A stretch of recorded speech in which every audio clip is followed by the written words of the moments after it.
வாசல் தேடி வருகின்றேன். என் இதயம் முறையை என்னில் வாருமே.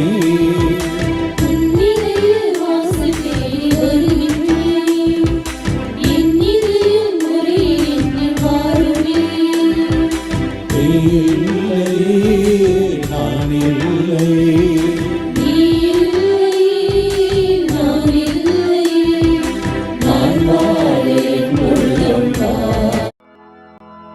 நீ வாழ்க, நீ வாழ்க, தாயே நீ வாழ்க. வேளாங்கண்ணி புனித ஆரோக்கிய அன்னையின் அன்பு பக்தர்களே, உங்களையும் உங்கள் குடும்பங்களையும் எல்லாம் வல்ல நம் இறைவனாகிய ஆண்டவர் வேளாங்கண்ணி ஆரோக்கிய தாயின் பரிந்துரையால் நிரம்ப ஆசீர்வதிப்பாராக. உங்கள் இதயம் விரும்பி தேடும் எல்லா நலன்களாலும் உங்களை நிறைவுற செய்வாராக. நீங்கள் ஏறெடுக்கும் எல்லா மன்றாட்டுகளுக்கும் கனிவாய் செவிசாய்ப்பாராக.